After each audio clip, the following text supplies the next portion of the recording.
विश्वको दोस्रो अग्लो हिमाल चढेका नेपाली निम्स दाईको नायिका पूजा शर्मा र वर्षा राउतसँग भेट। नायिका पूजा शर्मा र वर्षा राउतले दिए बधाई। पूजा भन्छिन् मलाई पनि हिमाल चढ्ने ठुलो रहर छ। एकदमै त्यो आफूलाई त्यहाँ देखिरह हुन्छ क्या, म पनि त्यहाँ हुन पाएँ। तर मेरो एउटा ड्रिम पनि हो, तर सक्दिनँ भने थाहा छ। तर म एउटा टुरिज्मकै स्टुडेन्ट पनि हो म फेरि, होइन। अनि एकदमै मेरो पनि प्लानिङ छ। तर I think you should try. Yeah, I want. Don't say you can't. I think nothing is impossible. I think you should. Oh. आदरणीय दर्शक, यही माघ 3 गते सगरमाथा पछि विश्वकै पृथ्वीमाथि दोस्रो सबैभन्दा अग्लो पर्वत केटु हिमाल चढेका 10 नेपाली मध्येका एक नेपाली हुन् निर्मल पूर्जा अर्थात् निम्स दाई। 10 नेपालीले अहिलेको निकै चिसो मौसममा पनि 8611 मिटर उचाइ रहेको केटु हिमाल चढेर विश्व रेकर्ड राखेका थिए। उनीहरू हिमाल चढ्दाको मौसम -65 डिग्री चिसो थियो। निम्स भन्छन् विश्वका 99.9% मानिसले त -65 डिग्री चिसोको अनुभव पनि गरेका छैनन्। Now go to K2. -65 degree Celsius भनेको, ladies and gentlemen, I don't think anyone in this room plus world को population 8 billion छ, 8 billion मा 99.9% ले एक्सपिरियन्स पनि गरेको छैन। उनै निम्स दाईसँग आज लोकप्रिय दुई नायिका पूजा शर्मा र वर्षा राउतको जम्का भेट भएको छ। भेटको क्रममा दुवै नायिकाले निम्स दाईलाई बधाई दिएका छन्। पूजाले त आफ्नो पनि हिमाल चढ्ने ठुलो धोको रहेको बताएकी छिन्। नायिका वर्षाले पनि नेपालको नाम राखेकोमा बधाई दिएकी छिन्। मलाई पनि थाहा थिएन र it feels proud, you know, about you feel so happy to see, हैन, आफ्नो नेशनल एन्थम कसैले नेपालको नेशनल एन्थम माउन्ट केटुमा गएर बजाइदिँदाखेरि या भनौँ हाम्रो नेपाली दाजुभाइहरू त्यहाँ पुग्दाखेरि त एकदमै खुसीको प्राइड मोमेन्ट हो, हैन। And I am so happy and I want to congratulate you also and thank you for making our country so proud.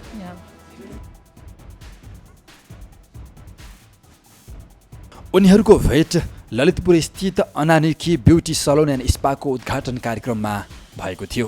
प्रस्तुत छ यो विशेष कुराकानी।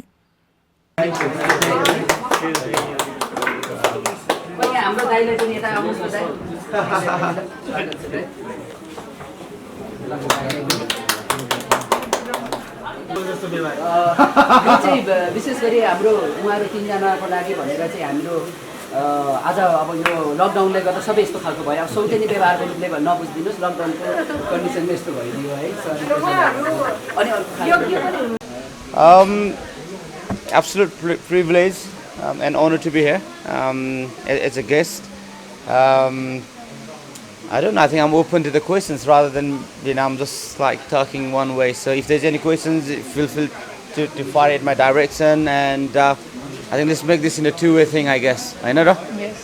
Nims Dai यस्तो र सबैजना चाहिँ तपाईको एक्सपिरियन्स यस्तो यो विन्टरको यस्तो बेलामा तपाईले माउन्ट केटु चढ्दाको एक्सपिरियन्स सुन्नको लागि पनि सबैजना excited.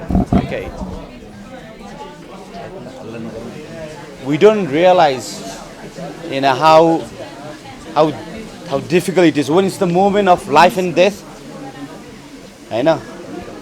When you feel like you're literally dying, when you are like gasping for, you know, that really, you know, like thin amount of air, and every step what you take is so massive, nothing matters. A lot of people ask me, you know, why I go and climb all this mountain and all. For me, look,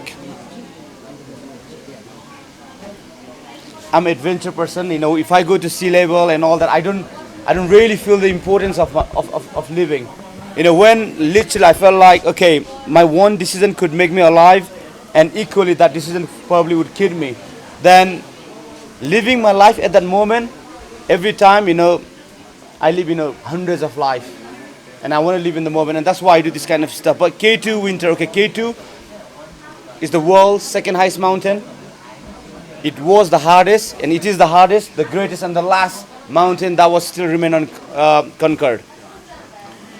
Nepal is home of 8,000ers.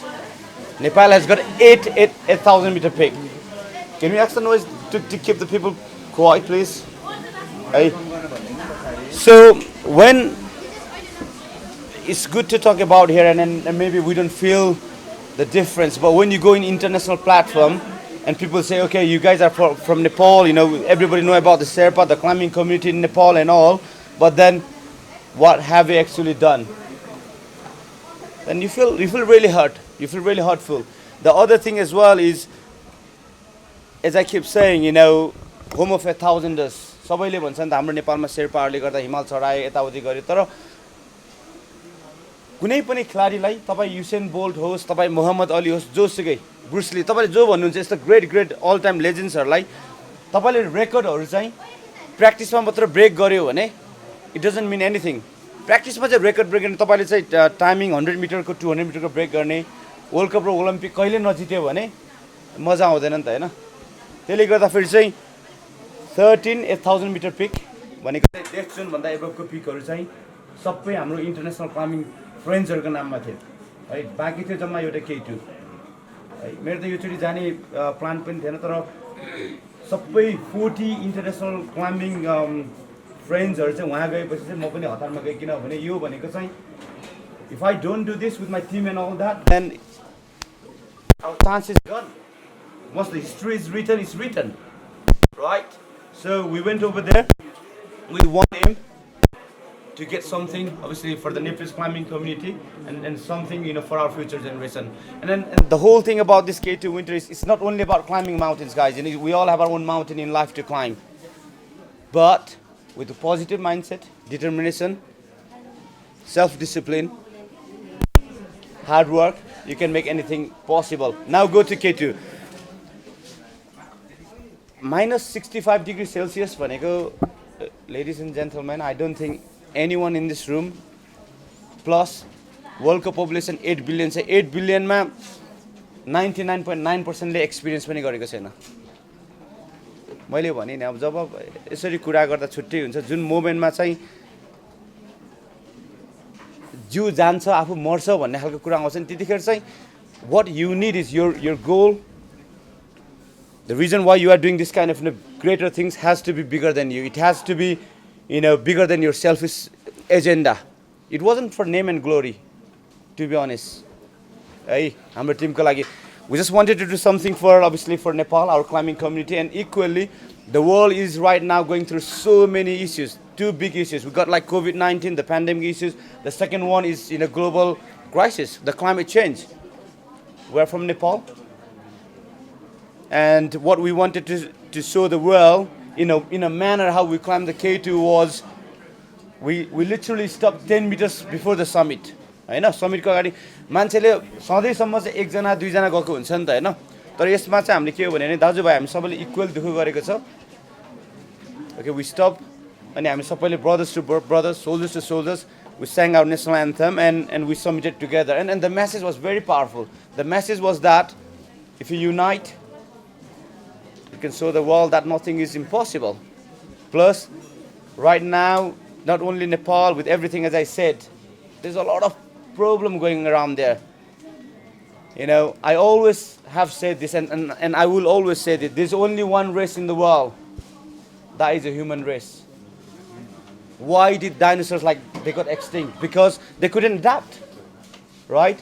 So with bigger issues like climate change and everything, we need to take that seriously. And I really feel like it's time to unite, not only in Nepal, across everybody else, and then we need to save our race. So we need to act on this kind of stuff now. And then that's a really clear message that we wanted to send from our the climbing team on K2 this year, guys. Thank you so much. वर्षा पूजा हुन्छ दुईजना Nepali film क्षेत्रको अहिलेको सफलताको CD चढिरहनु भएको र शिखरमा भइरहनु भएको मान्छे, विश्वको शिखरहरू चढेका मान्छेको अनुभव सुन्दा के हुने रहेछ? एकदमै त्यो आफूलाई त्यहाँ देखिरहेको हुन्छ क्या, म पनि त्यहाँ हुन पाएँ तर मेरो एउटा ड्रिम पनि हो, तर सक्दिनँ भने थाहा छ. तर म एउटा टुरिज्मकै स्टुडेन्ट पनि हो म फेरि हैन, अनि एकदमै मेरो पनि प्लानिङ छ. तर I think you should try. Yeah, I want. Don't say you can't. I think nothing is impossible. I think you should. Oh. सिनेमाको बारेमा cinema, film industry all over, and No, I think I'm a little bit updated. किनभने अब fully त छैन हैन. I have to be totally honest. What I say in this topic is, guys, we all have a talent. We are born with something, right? अब म extreme गर्ने मान्छे मलाई भोलि गएर मलाई त अल्बर्ट आइन्स्टाइन जस्तो पढ भने त म सक्दैन नि त हैन. अल्बर्ट आइन्स्टाइनलाई चाहिँ गएर त चाहिँ निम्स दाइ भन्ने म सक्दैन नि त. We all have our own talent. And then what they have got is their talent, right? Look, and I keep saying always, if you really want to be number one in the world, and in 8 billion population, you got to be working harder than 8 billion people. And that's the message.